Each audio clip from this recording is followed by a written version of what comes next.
Motherson group के cofounder विवेक चंद सहगल आज प्रमुख करोड़पति कारोबारियों में से एक है। एक साधारण पृष्ठभूमि से निकलकर वह ग्लोबल ऑटोमोटिव इंडस्ट्रीज की सबसे प्रभावशाली हस्तियों में से एक बन गए हैं। वो ऑस्ट्रेलिया के सबसे अमीर भारतवंशी है। उनकी company Motherson BMW, Mercedes, Toyota, Volkswagen और फोर्स जैसी नामी कंपनियों के लिए पार्ट्स बनाती है। ऐसा नहीं है कि सहगल को यह बिजनेस विरासत से मिला था। उनके दादा एक सफल जौहरी थे। चांदी के कारोबार में विवेक ने 1 रुपये में 1 किलोग्राम चांदी बेची और चांदी में निवेश और कारोबार की वैल्यू को महसूस करने के बाद अपनी खुद की कंपनी शुरू करने का फैसला किया। इसी उद्देश्य के साथ साल 1975 में उन्होंने अपने दिवंगत मां स्वर्णलता के साथ मिलकर मदरसन कंपनी की शुरुआत की, जो शुरुआत में चांदी का कारोबार करती थी। दिल्ली में जन्मे सहगल की सफलता की कहानी उद्यमिता का बेहतरीन उदाहरण है। उन्होंने 2500 रुपये के वेतन से अपनी कैरियर की शुरुआत की थी। आइए यहाँ विवेक चंद सहगल की सफलता के सफर के बारे में जानते हैं।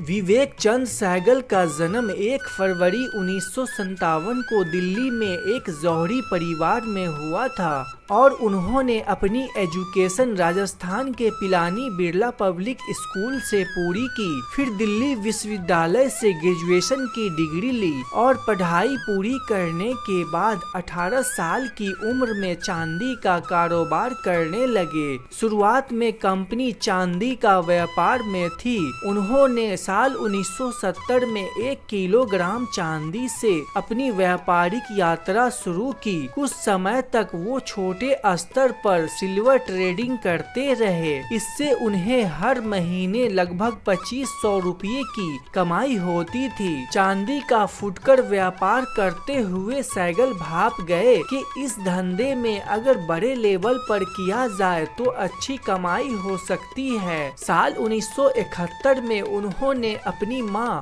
श्रीमती स्वर्णलता के साथ मिलकर चांदी की ट्रेडिंग बड़े पैमाने पर शुरू कर दी। 1975 में अपनी मां के साथ मिलकर उन्होंने मदरसन कंपनी की नींव रखी। कुछ साल ठीक ठाक काम चलने के बाद चांदी के व्यापार में मंदी आनी शुरू हो गई।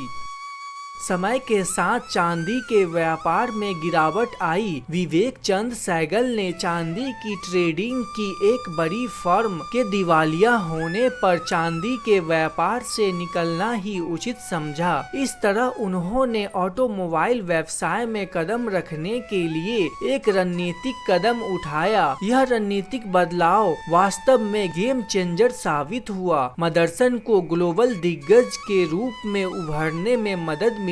ऑटो कंपोनेंट्स में कंपनी के पहले कदम साल 1986 में जब इसने जापान की सुमितोमो वायरिंग सिस्टम के साथ साझेदारी की और मदरसन सुमी की नींव रखी। इससे ऑटोमोटिव व्यवसाय में मजबूत ग्रोथ का मंच तैयार किया। इसके बाद तो सहगल ने कभी पीछे मुड़कर ही नहीं देखा। उन्होंने कई कंपनियों का अधिग्रहण भी किया और भारत में ऑटो पार्ट्स के बड़े निर्माता बन गए।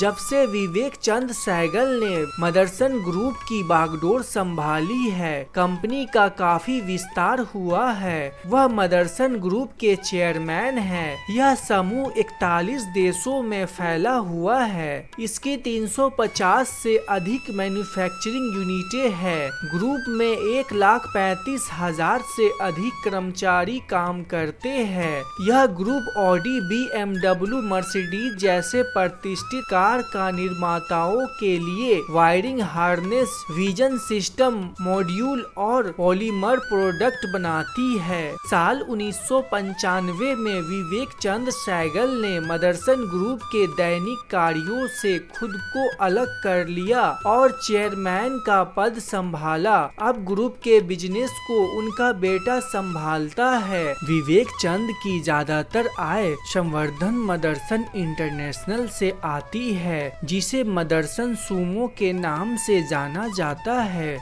सहगल ने साल 1986 में संवर्धन मदरसन ग्रुप की स्थापना की, जिसकी मार्केट वैल्यू आज लगभग 87,000 करोड़ रुपया है। वह 1995 तक कंपनी के प्रबंध निदेशक के पद पर रहे और उसके बाद उन्होंने अध्यक्ष का पद संभाला। फोर्ब्स के अनुसार सहगल की अनुमानित संपत्ति 4.8 बिलियन अमेरिकी डॉलर यानी 38,965 करोड़ रुपये से अधिक है। वह संपत्ति के मामले में वैश्विक स्तर पर 666वें स्थान पर है। वह ऑस्ट्रेलिया में रहने वाले सबसे अमीर भारतीय है। मदरसन ग्रुप कार पार्ट्स का प्रोडक्शन करती है। आज मर्सिडीज, ऑडी, मारुति सुजुकी और फोक्सवैगन जैसे दुनिया की कुछ सबसे बड़ी कंपनियां मदरसन ग्रुप की ग्राहक है।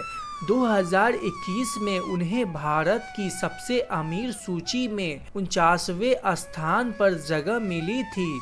उन्हें 2016 में भारत में EY entrepreneur of the year award भी दिया गया।